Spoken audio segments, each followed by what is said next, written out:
네, 안녕하십니까 여러분. 판타지 리거입니다. 11월 둘째 날에 이제부터는 제가 모든 경기를 다 리뷰하다 보니까 조금 그게 벅차서 주요 경기들 몇 경기 리뷰하고요, 나머지 경기들은 스탯으로 정리를 하도록 하겠습니다. 자, 오늘 경기 골든스테이트 워리어스 충격의 3연패입니다. 정말 충격적인데요. 워리어스는 지금 문제점이 여러 가지가 있는데, 지난 시즌 사실 워리어스의 우승을 이끌었던 가장 큰 원동력은 사실 팀 디펜스였거든요.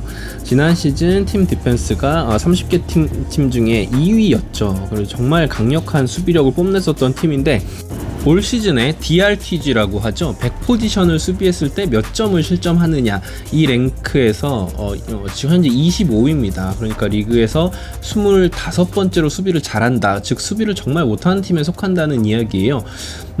몇 가지 원인을 짚어볼 수 있는데, 저는 일단은 벤치 에너자이저들이 팀을 이탈한 것을 들 수 있겠어요. 게리 페이튼 주니어가 일단 이탈을 했죠. 포틀랜드로 팀을 옮겼습니다. 근데 빈 자리를 메우기 위해서 영입한 선수가 단테 디빈첸조인데 지금 부상 때문에 나오질 못하고 있어요. 그리고 후안 토스카노 앤더슨 같은 어떤 벤치에서의 에너지를 끌어올릴 수 있었던 선수가 있었는데, 이 선수 역시 자마이칼 그린으로 대체가 됐는데, 자마이칼 그린도 이제 나이가 좀 많은 선수잖아요. 그리고 주전들이 한 살씩 더 먹었다는 것도 무시할 수가 없겠죠. 클레이 탐슨의 수비력 저하는 너무나 눈에 띄게 지금 드러나고 있고, 드레이먼드 그린이나 스테픈 커리도 한 살씩 이제 나이가 들었고, 지금 조던 풀이나 쿠밍가라든지 와이즈먼 같은 선수들이 벤치에서 나오는데 수비력이 사실은 지금 못 봐줄 정도로 형편이 없습니다. 오늘도 4쿼터의 이 벤치 구간에서 확연하게 밀리는 모습이었거든요. 이게 지금 골든스테이트 워리어스의 크나큰 지금 문제인 것 같고요. 그렇다고 공격력이 좋으냐라고 하면 그렇지도 않습니다. 공격력 역시 ORTG 100포지션당 기대 득점이 지금 전체 18위에요. 113.6점에 그치고 있습니다. 그러니까 100번씩 공격 수비를 했을 때 지금 워리어스는 3.6점 정도가 마이너스가 나고 있는 상황인 거예요. 오늘 4쿼터에서 15대 30으로 밀렸습니다. 3쿼터 본인들이 자랑하는 약속의 3쿼터에서 워리어스가 점수를 많이 벌려놨었다가 3쿼터 막판부터 벤치 자원들이 나오자 확연히 밀리는 모습을 보여줬고요. 오늘은 조던 풀이 정말 못했습니다. 9득점에 턴오버를 5개나 범하는 모습이었습니다. 그 특유의 그 드리블이 계속해서 심판에게 콜이 불리면서 본인의 뜻대로 되지 않는 모습이었고, 탐슨도 오늘 초반에는 좀 잘하나 싶었어요. 그래서 3점슛도 오늘 여러 방을 터뜨려주면서 굉장히 잘했는데, 4쿼터 중요한 시점에서는 탐슨이 좀 난사를 하는 모습이었고 슈팅이 들어가지 않는 모습이었습니다. 그렇다 보니까 4쿼터에서 경쟁력을 잃어버린 모습이었고, 오늘 팀에서 제대로 좋은 경기를 한 선수는 스테판 커리밖에 없었던 것 같아요. 23득점에 13리바운드 13어시스트 트리플 더블로 분투했지만 3점슛도 4방이나 터뜨려줬고요. 그렇지만 오늘 마이애미에게 무릎을 꿇고 말았습니다.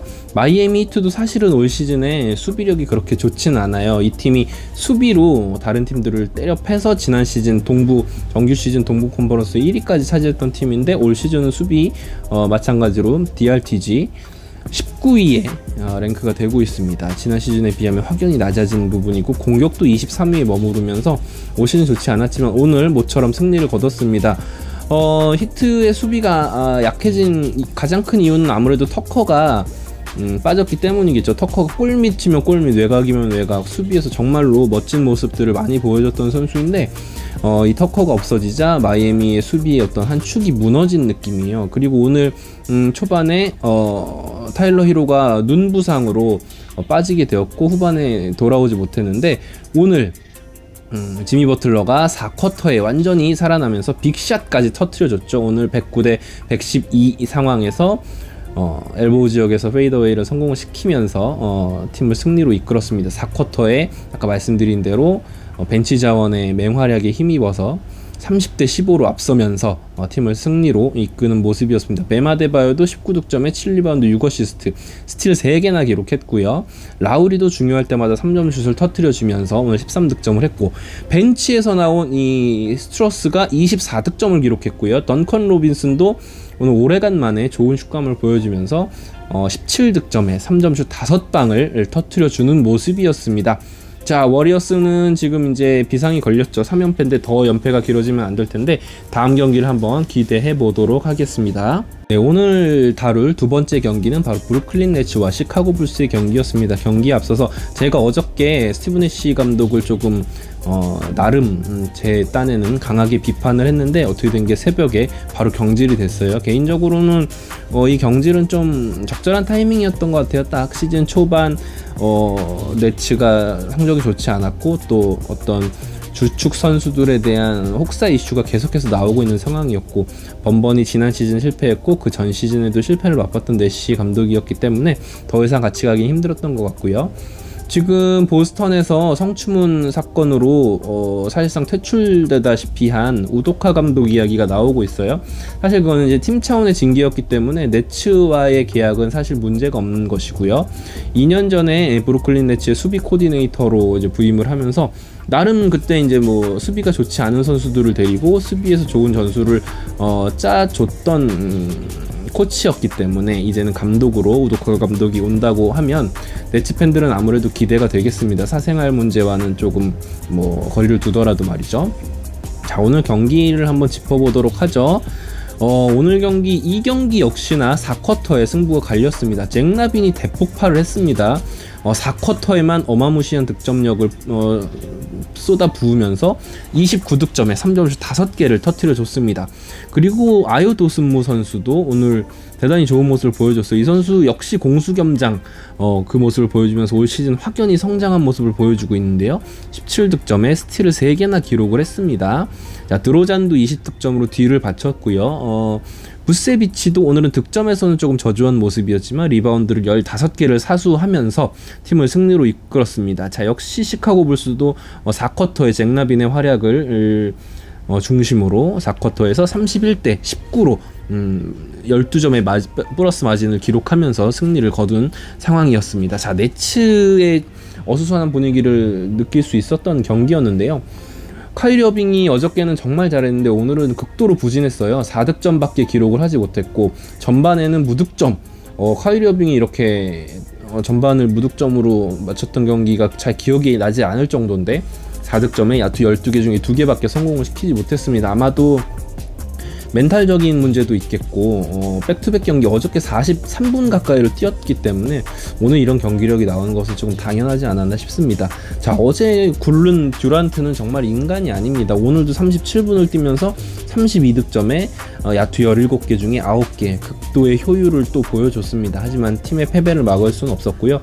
오늘은 루이스 오닐 선수가 3점슛 4개를 터뜨리면서 대단히 20득점을 선보였습니다. 좋은 모습이었는데 올 시즌에 이제 지난 시즌 유타에서 뛰다가 올 시즌 브루클린에서는 조금 더 아무래도 유타에 비해서 브루클린은 뎁스가 좋은 팀은 아니기 때문에 상당히 많은 출전 시간을 허락을 받으면서 퍼포먼스가 좋아진 모습입니다. 클렉스턴도 10득점에 10리바운드 더블을 기록했고요. 자, 와타나베 선수 개인적으로 저는 이 선수를 응원하는데 오늘 27분을 뛰면서 10득점을 기록했습니다. 가끔씩 이렇게 좋은 활약을 보여주면 하는 모습입니다. 자, 그리고 벤 시몬스는 오늘 또 부상으로 나오지 못했고요. 과연 어떤 감독이 와서 이 벤 시몬스를 부활시킬 것인지도 상당히 기대가 되고 또 걱정이 되는 부분이기도 합니다. 이 벤 시몬스가 상당히 브루클린의 신임 감독에게는 대단히 중요한 숙제가 될 거라고 생각이 듭니다. 자, 오늘 있었던 다른 경기들 한번 보도록 하겠습니다. 오클라호마 시티가 올랜도 매직을 116대 108로 꺾었습니다. 샤이 길저스 알렉산더가 오늘도 34득점, 6어시스트, 3스틸 기록했고요. 오랜만에 포크셉스키가 좋은 모습 보였네요. 16득점에 9리바운드, 스틸과 블락 각각 2개, 3개씩을 기록했습니다. 자, 올랜도 매직 보시죠. 웬델 카터 주니어 엄청난 활약입니다. 이제 리그 정상급 빅맨으로 우뚝 서는 모습이에요. 30득점에 12리바운드를 기록했고요. 프란츠 바그너도 오랜만에 20득점 기록하면서 7개 어시스트 곁들였습니다.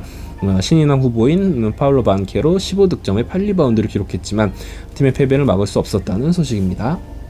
네, 오늘 있었던 마지막 경기입니다. 피닉스 선즈와 미네소타 팀버울브즈와의 경기. 피닉스 선즈는 간만에 카메론 존슨이 완전히 터졌습니다. 29득점에 3점 슛 7방 3개의 스틸 곁들이면서 오늘 경기 MVP가 됐고요. 미칼 브리지스도 오늘 19득점에 야투를 10개 중에 7개 성공시켰고요. CP3 선즈의 선장이죠. 15득점에 12어시스트, 데빈 보커 18득점, 그리고 비욘보가 4개의 블락슛을 기록을 했습니다. 미네소타는 피닉스 선즈 원정에서 아쉬운 패배를 기록했고요. 카렌서니 타운스가 24득점, 10리바운드로 분전을 했고, 앤서니 에드워즈도 24득점을 보탰지만 오늘 루디 고베어가 7득점에 9리바운드에 그치면서 팀의 패배를 바라만 봐야 했고요. 저희 그 댓글창에서 활발하게 이름이 거론됐던 제일런 노엘이 오늘은 아쉽게도 잘 피닉스 선즈의 수비에 막히는 모습이었어요. 10득점에 그치고 말았습니다. 하지만 이 선수의 어떤 포텐은 저 역시도 높게 보고 있습니다. 자, 내일 있을 빅 경기들을 조금 살펴보도록 하겠습니다. 내일 있을 경기 프리뷰도 마찬가지로 모든 경기를 다 승패 예측을 하는 게 조금 무의미하다고 느껴져서 빅매치 몇 경기를 선정해서 조금 이제 깊이 들어가 보도록 하겠습니다. 내일 우선 보스턴 셀틱스와 클리브랜드 캐벌리어스의 경기가 있습니다. 지금 두 팀 다 동부에서 좋은 성적을 거두고 있고, 특히 클리브랜드 캐벌리어스의 기세가 놀랍습니다. DRTG 무려 2위의 캡스고요. 수비력이 엄청나다는 얘기죠. 그리고 공격 레이팅에서도 5위를 기록하고 있습니다. 도노반 미첼의 힘이 크죠. 다리우스 갈랜드가 장기적으로 빠지고 있음에도 불구하고 도노반 미첼을 필두로 해서 어마어마한 공격력을 선보이고 있는 클리브랜드 캐벌리어스는 르브론 제임스 시대 이후에 다시 한번 좋은 성적을 노리고 있습니다. 보스턴 셀틱스는 올 시즌에는 DRTG가 24위까지 떨어져 있어요. 이것에 대한 이유는 아무래도 로버트 윌리엄스 3세의 공백이 크겠죠. 아마 연말쯤에 돌아올 것 같은데 이 선수가 빨리 와줘야지 이런 어떤 빅맨진의 과부하가 좀 덜할 수 있을 것 같고요. 그러다 보니까 알 호포드에게 많은 어떤 집중 견제와 또 부담이 가중되고 있는데, 알 호포드도 나이가 많은 선수거든요. 그러다 보니 자연스럽게 이런 어떤 팀 전체적인 수비 지표도 낮아지는 것 같고요. 우도카 감독이 이탈한 것도 아무래도 크겠죠. 지난 시즌 팀의 어떤 수비 시스템을 완전히 구축해 놓은 상태였는데 이 감독의 공백도 역시 큰 것 같습니다. 반면에 클리브랜드 캐벌리어스는 데리우스 갈랜드의 공백이 아까 말씀드린 것처럼 그렇게 크지 않아 보인다. 그리고 또 이 경기는 2017년 드래프트 동기죠. 제이슨 테이텀과 도노반 미첼의 라이벌 대결. 정말 재밌을 것 같습니다. 물론 지금까지는 제이슨 테이텀이 한 발 앞서가고 있는 느낌이지만 팀으로 옮긴 도노반 미첼이 올 시즌 완전히 도약하는 모습을 보여주고 있기 때문에 내일 이 경기 정말 기대가 됩니다. 또 하나의 빅매치 준비해봤습니다. LA 레이커스와 뉴올리언스 펠리컨스. LA 레이커스는 지난 경기에서 드디어 연패를 깨고 연패를 끊고 첫 승을 기록했는데요. 내일은 NBA의 얼굴인 르브론 제임스와 차세대 NBA의 대표 자이언 윌리엄슨의 대결이 정말 재밌을 것 같습니다. 두 어떤 몸뚱아리들의 대결이죠. 이 둘의 어떤 자존심 대결도 재밌을 것 같고요. 그리고 앤서니 데이비스가 일단은 퀘스천너블이에요. 지금 허리가 좋지 않다고 하는데 내일 좀 건강한 모습으로 경기를 출전을 해줬으면 하는 바람이고요. 그리고 허브 존스는 프로버블입니다. 즉 경기에 뛸 확률이 굉장히 높다라는 이야기고, 브랜든 잉그램도 지금 프로토콜에 들어가서 3경기 결장 예정이었었는데 3경기를 모두 쉬었거든요. 그래서 내일 나올 수도 있다라는 소식. 만약에 이렇게 풀전력의 뉴올리언스가 레이커스 원정길에 나선다면 레이커스는 정말 쉽지 않은 경기가 될 것이다 라고 예상을 합니다. 올 시즌 리그 전체 ORTG, 그러니까 100번의 포제션에서 기대 득점이 가장 높은 팀 3위가 뉴올리언스 펠리컨스예요. 팀 3점 슛이 무려 40%입니다. 반면에 레이커스는 수비는 굉장히 좋아요. 수비 지표는 지금 현재 리그 선두를 다투고 있는 팀인데 공격 지표가 무려 30위입니다. 공격이 가장 좋지 않고, 이것의 가장 큰 원인은 바로 팀 3점 슛 성공률이겠죠. 26.6%에 그치고 있습니다. 지금 상대팀의 3점 슛을 가장 잘 억제하는 팀 중에 하나인 뉴올리언스가 최악의 3점 슈팅 팀인 레이커스를 만난다. 내일 레이커스의 어떤 3점 슛감이 다시 한번 살아나지 않는다면 이 경기는 정말 쉽지 않아 보입니다. 내일 경기 그렇지만 레이커스의 경기이기 때문에 이 경기를 한번 뽑아봤습니다. 자, 내일도 좋은 경기 리뷰와 프리뷰로 찾아뵙도록 하겠습니다. 지금까지 판타지 리그였습니다. 감사합니다.